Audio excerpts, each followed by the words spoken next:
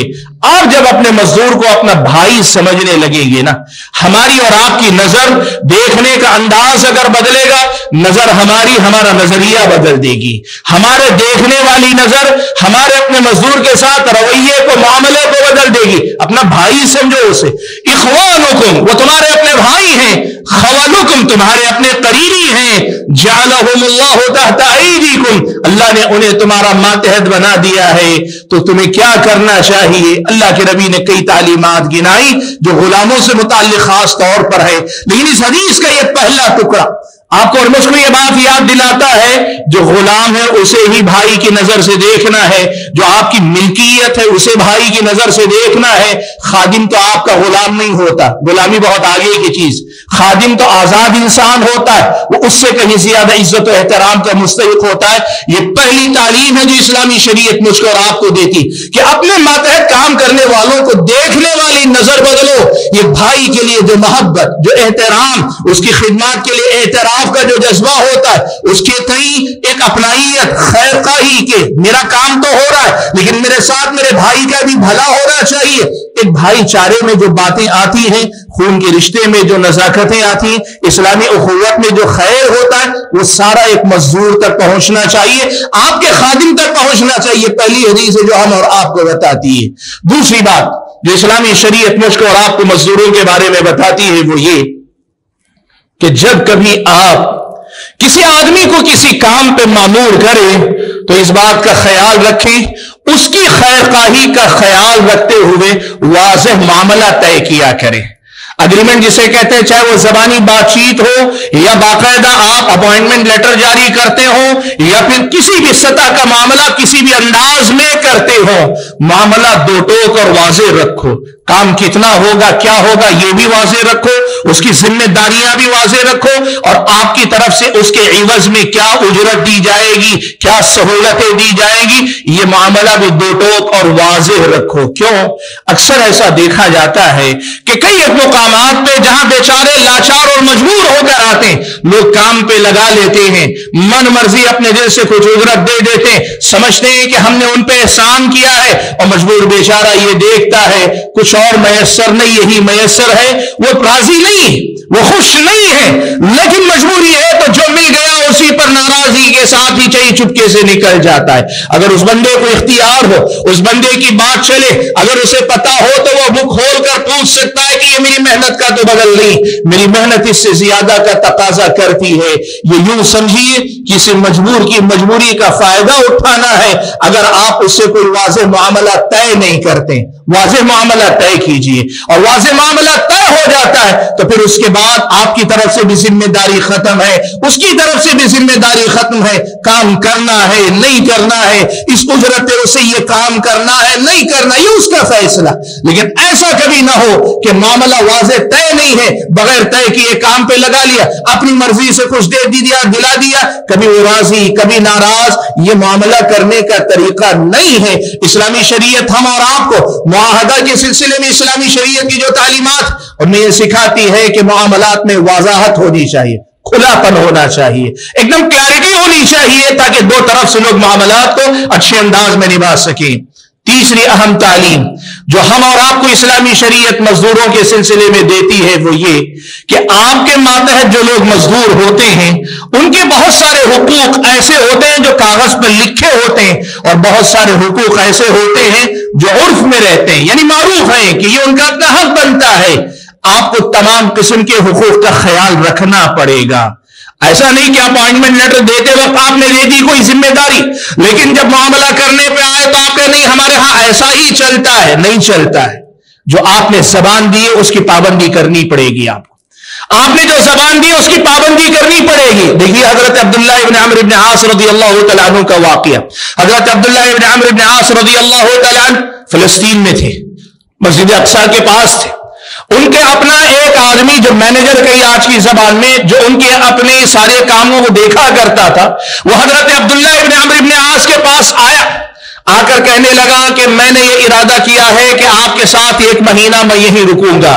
عبداللہ ابن عمرو ابن عاص رضی اللہ تعالیٰ عنہما نے پہلا سوال کیا کیا معلوم ہے؟ انہوں نے پوچھا تم یہاں نکل کر آ گئے ہو اور 1 مہینہ رکنے کی بات کر رہے ہو، لیکن ذرا یہ بتانا آنے سے پہلے جتنے نوکر چاکر، جتنے خادم، جتنے غلام تھے، تمام لوگوں کی ضرورتوں کا اہتمام انتظام کر کے آئے ہو کہ نہیں کر کے آئے ہو؟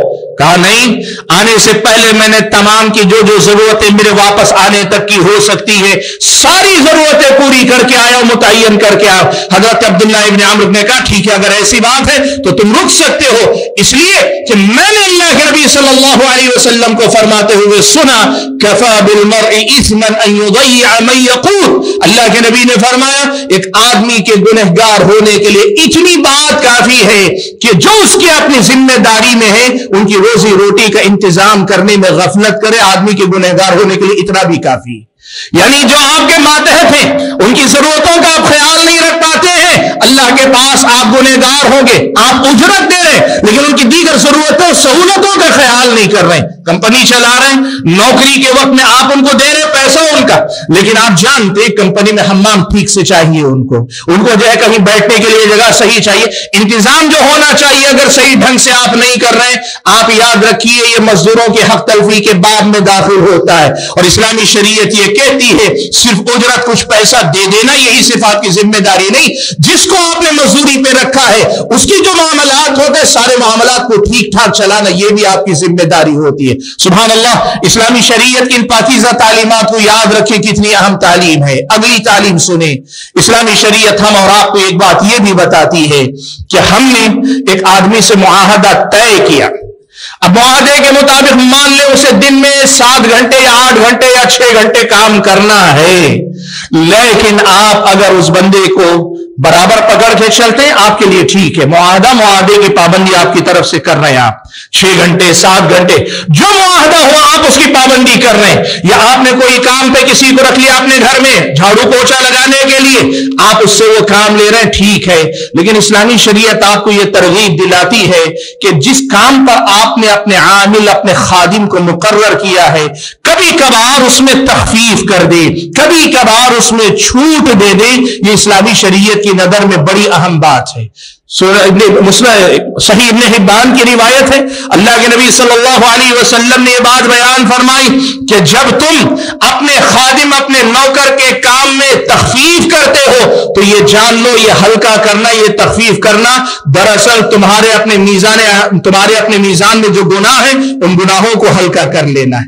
آپ ایک آدمی سے معاہدہ کر رہے ہیں، آپ چاہے تو لکیر کے فقیر یا لکیر کو پکڑ کر چلنے والے بن سکتے، لیکن تھوڑا سا خیال رکھیں، تھوڑی سی ڈھیل رکھیں، معاملہ کرنے میں تھوڑی سی ڈھیل دے کر چلا کریں۔ مان لیں کسی دن ایک آدمی نے کہا مجھے گھر ذرا جلدی جانا ہے، موقع دیں اگر نقصان نہ ہو، سسٹم بگڑے نہیں، کبھی کسی کو ضرورت پڑ گئی، کبھی کسی کو ضرورت پڑ گئی، تھوڑی سی تخفیف، تھوڑی سی آسانی، جس میں آپ کا معاملہ نہ بگڑے، آپ کا سسٹم بہت زیادہ نہ متاثر ہو، لیکن لوگوں کے حالات کی رعایت ہو۔ اسلامی شریعت یہ کہتی ہے معاہدہ اپنی جگہ ہے صحیح، لیکن تخفیف سے کام لینا، تیسیر سے کام لینا، آسانی سے کام لینا، لوگوں کے حالات کے اعتبار سے تھوڑی بہت فلیکسیبلٹی رکھنا، یعنی لوگوں کے لیے تھوڑی سی گنجائش رکھنا۔ اسلامی شریعت یہ کہتی ہے اگر آپ ان کے لیے گنجائش پیدا کرتے تو ان کے لیے نہیں حقیقت میں آپ روز قیامت اللہ تعالیٰ کے پاس اپنے اعمال نامے حساب و کتاب کے موقع پہ اپنے لیے گنجائش پیدا کر رہے ہیں۔ اسلامی شریعت کی یہ تعلیم بڑی اہم ہے۔ سعید بن حبان کی یہ حدیث مجھ کو آپ کو بتاتی ہے کہ معاملات کیسے کرنے چاہیے، اور یہ بات یاد رکھیں، آپ اپنے ماتحت لوگوں کو اتنی چھوٹ نہ دیں کہ وہ بگڑ جائے، لیکن اتنی سخت بھی پکڑ نہ کریں کہ وہ تنگ آ جائیں۔ آپ ایک سسٹم کے حساب سے چلے لیکن تھوڑی سی آسانی دیتے ہیں۔ ایسی جگہ کام کرنے والے لوگ زیادہ دل جمعی کے ساتھ کام کرتے ہیں۔ ان کو جب یہ لگتا ہے کہ ان کی ضرورتوں کا خیال رکھا جاتا ہے اور کہیں ان کے ساتھ رعایت کی جاتی ہے، ہاتھ تھوڑا سا ڈھیلا رکھا جاتا ہے، تو پھر بڑی دل جمعی کے ساتھ وہ لوگ بھی کام کیا کرتے ہیں۔ اس مسئلے کو ہم اور آپ کو یاد رکھنا چاہیے۔ حاضرین گرامی، اسلامی شریعت نے ہم اور آپ کو جو تعلیمات دی ہے مزدوروں کے سلسلے میں، ان میں سے ایک اہم تعلیم یہ بھی ہے کہ ہم اور آپ اس بات کا خیال رکھیں کہ جن کی اجرت طے ہوتی ہے، جیسے ہی ان کا کام مکمل ہوتا ہے ان کی اجرت انہیں دے دی جانی چاہیے، ان کی اجرت انہیں دے دی جانی چاہیے۔ سنن ابن ماجہ کی روایت، سندن یہ حدیث ضعیف ہے، لیکن اہل علم نے دیگر احادیث کی تائید سے کہا اس کا معنی اللہ کے نبی صلی اللہ علیہ وسلم سے ثابت ہوتا ہے۔ وہ کیا ہے؟ اللہ کے نبی نے فرمایا اعطوا الاجیر اجرہ قبل ان یجف عرقہ۔ ایک آدمی ایک مزدور ہے، اسے آپ نے کام پہ لگایا، ایک مزدوری پہ لگایا ہے، تو آپ کو کیا کرنا چاہیے؟ اس نے کام کیا، کام کرنے کے نتیجے میں جو اس کے جسم سے پسینہ نکلا ہے، وہ پسینہ سوکھنے سے پہلے اسے اس کی اجرت مل جانی چاہیے۔ سبحان اللہ۔ ایک وقت ہوتا ہے، مزدور صبح سے شام تک کے لیے اگر ہے، شام میں کام سے فارغ ہوا تو اس کے بعد آپ نے دیکھا ہوگا نا، آپ ہمارے سماج میں ہم دیکھتے ہیں بیچارہ مغرب میں مثال کے طور پر 6 بجے کام ختم کر لیتا ہے، منہ ہاتھ دھل کر آ کر کھڑا رہتا ہے اور یجمان بیٹھے رہتے ہیں، بات چیت میں آدمی باہر دروازے پہ انتظار کر رہا ہے۔ وہ مزدور ہے، فقیر نہیں ہے، وہ اجرت پہ کام کر رہا ہے، محتاج نہیں ہے آپ کا، وہ مزدور ہے، اس نے آپ کا کام کیا، صبح سے شام تک آپ کو اس کی ضرورت تھی، آپ اس کے ضرورت مند تھے۔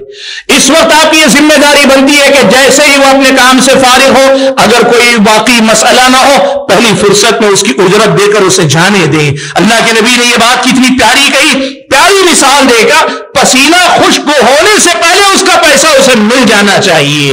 یہ انداز برا ہے، اور یہ بات کہوں تو برا نہ مانے، کئی بار ہم اپنے نفس کی کمزوریوں کو نہیں پہچان پاتے۔ ہمارا نفس ہے نا بڑا یار ہے، بڑا مکار ہے۔ یہ ساری چیزیں کہ کسی آدمی کو انتظار کروانا، پیسے کے معاملے میں کسی آدمی کو دروازے پہ بٹھائے رکھنا، یہ ہمارے نفس کا اندر کے قسم کا تکبر ہے۔ ہم اپنے نفس کی کمزوریوں کو نہیں پہچان پاتے ہیں، یہ ہمارے اور آپ کے نفس کی قسم کی بڑائی ہے۔ یاد رکھیں کبھی مجبوری ہوتی ہے، ضرورت ہوتی ہے، اس کا معاملہ الگ۔ اسلامی شریعت خامخواہ آپ کے اوپر شک کرنے الزام کی بات نہیں کرتی، لیکن بلا وجہ یہ جو لوگوں نے طریقہ بنا رکھا ہے کہ کام ختم ہو جائے 6 بجے، مزدوری دی جائے 8 بجے 9 بجے، یہ درست نہیں۔ اور ایسے ہی کمپنیوں میں دیگر مقامات پہ ایک تاریخ، ایک وقت ان کا طے ہوتا ہے، ایک وقت ایک ڈیٹ ان کی طے ہوتی، اس تاریخ میں آپ کو ان کی تنخواہ دے دینی چاہیے، اور اس سے آگے پیچھے کرنے کی کوشش نہ کریں۔ پہلے چاہے دے دیں لیکن تاخیر نہ کریں، تاکہ اس آدمی کی جو توقعات ہے، وہ نظر جمائے بیٹھا ہے فلاں تاریخ کو مجھے میرے محنتانہ ملنے والا، اس کے مسائل ہیں، اس کی ضرورتیں۔ اب جب وہ وقت آتا ہے تو جس بے چینی، جس تکلیف سے وہ گزرتا ہے، وہ گزرتی تکلیف میں آپ اور میں حصے دار نہ بنے۔ ہم جتنی اس کی تکلیف کا سبب بنیں گے، اللہ تعالیٰ کے پاس اتنا ہی زیادہ ہم اور آپ کو جواب دہ ہونا پڑے گا۔ یہ مسئلہ یاد رکھیں۔ اور تیسری ایک اور اہم تعلیم ہے، وہ کیا ہے؟ آدمی اگر مزدوری کرتا ہے، مزدور کی اس کی اجرت دے دینی چاہیے، مزدور کی اس کی اجرت دے دینی چاہیے۔ یہ طریقہ ہم اور آپ کو یاد رکھیں۔ 2 اہم باتیں اس سلسلے میں بتاتا ہوں۔ ہمارے پاس پتہ نہیں مجھے آپ کے شہر کے بارے میں، ہمارے شہر میں، ہمارے اپنے علاقے میں دیکھتا ہوں ہفتہ واری مزدوری جن کو رکھا جاتا ہے، خاص طور پہ لیبر طبقہ جن کو کہا جاتا ہے، ان کے ساتھ ایک معاملہ، کچھ ان کی عادتیں بھی ویسی ہیں، اس بنیاد پہ لوگوں نے بھی ایک طریقہ اپنایا ہوا۔ کیا کرتے ہیں؟ ہفتہ ختم ہوتا ہے، اجرت پوری نہیں دیتے ہیں، آدھی دے کے آدھی اٹکا لیتے، پھنسا لیتے ہیں۔ کیوں؟ کہا اس لیے کہ اگر پوری دے دیں گے تو پھر اگلے ہفتے واپس لوٹ کر آنے کی گارنٹی نہیں، پیسہ پھنسا کے رکھیں گے تو اس پیسے کے لالچ میں آئیں گے اور اگلا ہفتہ پورا وہ کام کریں گے۔ یاد رکھیں، یہ ہو سکتا ہے، یہ پرابلم ہوگا کہ ہو سکتا ہے مزدور طبقہ ایسا ہی کرتا ہوگا کہ وہ لوگ پوری تنخواہ لے کر، پوری اجرت لے کے جائیں تو پلٹ کر نہیں آتے ہوں گے، لیکن اس کا یہ مطلب نہیں ہے کہ آپ بھی اپنی طرف سے غلط رویہ اختیار کریں۔ اس کی اجازت اسلام آپ کو نہیں دیتا ہے۔